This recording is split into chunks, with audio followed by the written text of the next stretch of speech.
This review is brought to you in part by Ryder's Hobby Shops, where the fun begins. Stop in to one of Ryder's two convenient Michigan locations where you'll find a full range of the latest hobby products, supplies, parts, tools, and paint. Thanks for joining us at Right On Replicas, where we're proud to bring you the best scale model kit reviews on the planet. This review is brought to you in part by Rogers Hobby Center in Saginaw, Michigan, where the fun begins. This review covers the double-header exterior posts doubles vans. It's a 125 scale kit from AMT, number 1132. It's a skill level 3 kit for the intermediate builder, and looks to be about the 5th generation of the double van kit releases by AMT. Originally released in '71 as the double header kit number T521, it was once again released in 2019 with the original 1971 box art. The kit contains about 230 pieces molded in white, clear red, chrome, with black vinyl tubing and black vinyl tires and water slide decals. Now, a lot of modelers love building the big rig tractors, but for a shelf display, they need something to pull.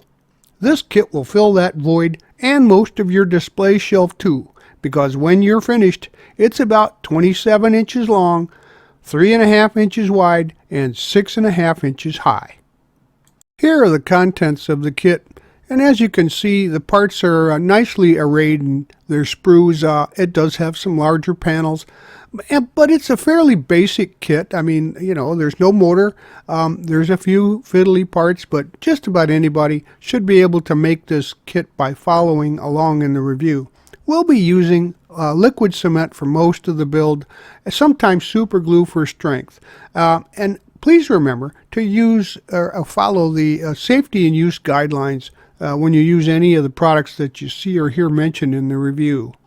The kit comes with some nice colorful decals with good register and sporting the Consolidated Freightways logos. And they're pretty easy to use, but you may need some setting solution for the larger ones. Construction starts with the tire and wheel assemblies. And we're going to paint the brake hub and the brake drum a gloss red. And the inner wheel flange then is attached to the inner wheel rim, and once that's dried, the tire can be installed onto the inner wheel assembly. Now, the brake hub gets attached to the drum, and then that brake assembly is set aside. Now, the brake assembly can be then attached to the inner wheel rim, and this is done for the other 5 assemblies. And as you can see, there's a little flash on the inner wheel rims. Just use a hobby knife and go around the edge and trims right off. You can work on the outer wheel assemblies. And the outer, the wheel hub covers painted gloss red like to match the inside. And the outer wheel flange then is attached to the wheel rim. And once that's dried, the tire can be installed onto the wheel assembly there. Now, the outer tire assembly then can be attached to the inner assembly, and the wheel hub cover is attached to the brake hub. Now this is done for the remaining 5 sub-assemblies. Locate these pieces from the kit to make the dolly frame, and we're going to paint the upper support leg assemblies gloss red, and then that will include both the frame, the front and rear cross members, and the 3 pieces of the dolly hookup assembly, both the carriages and the 3 dolly upper support leg assemblies. Now, once they're dry, the dolly hookup pieces can be assembled and attached to the dolly frame. Then the upper support leg assembly is assembled to the frame, and the dolly's front and rear cross members and both carriages are then attached to the frame. Now, the 5th wheel is placed on the carriage and will be glued in place once the trailers are completed and attached to it. The air relay valve is silver, and then once dry, attach that to the air brake tank before the tank is attached to the frame. Now paint the legs, the lower legs steel, and detail those with semi-gloss black. And there's 2 options for the lower legs, a retracted and extended version. Shown here is the retracted lower leg, but it's not glued into place at this time. Gather up these pieces from the kit, and the right and the left dolly suspension, both front and rear spring brackets, and the left and right track rods and axle halves, as well as the dust shields, are spray painted gloss red and allowed to dry. Then a front and a rear spring bracket is attached to the left dolly suspension before assembling that to the dolly's frame assembly. Now you repeat that for the right side.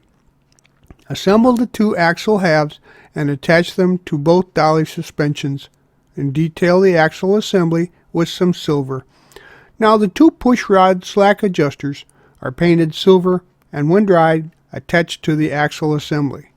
Now the two air chambers can be attached to the push rod slack adjusters and the axle assembly as well. Then the left and right track rods are attached to the suspension assemblies as well.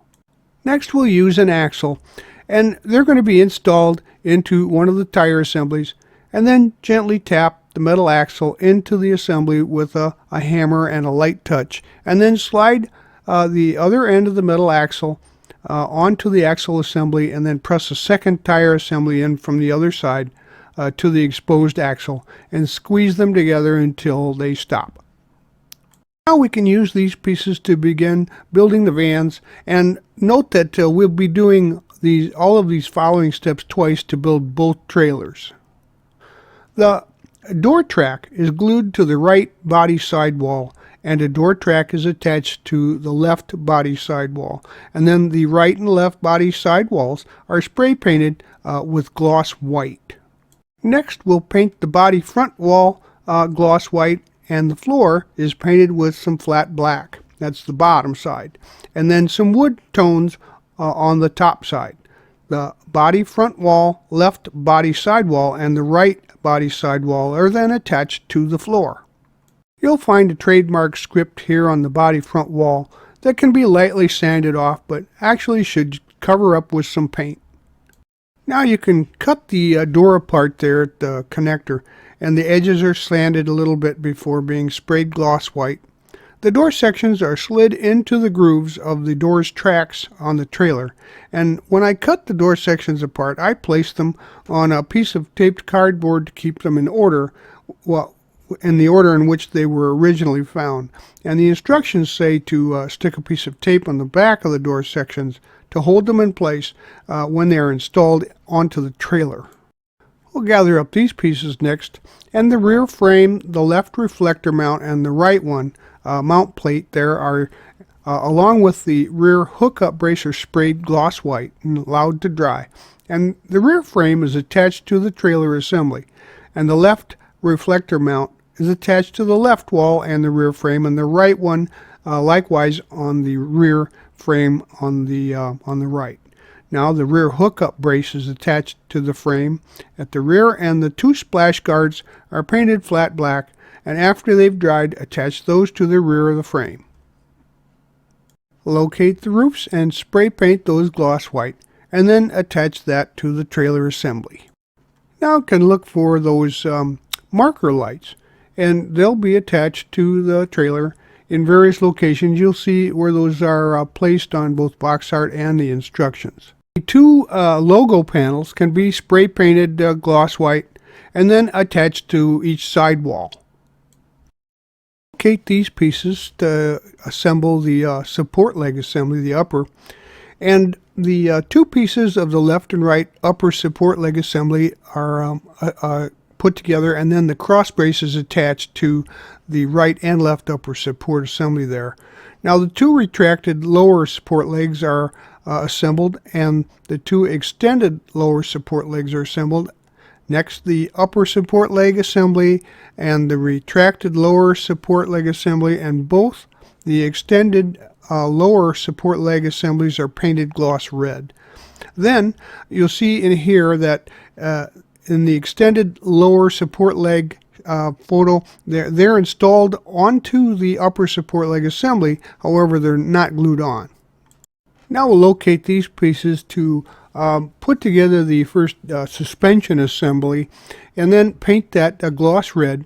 And once it's dry, the air relay valve can be painted silver and attached to the brake tank there. and then the tank assembly is attached to the suspension.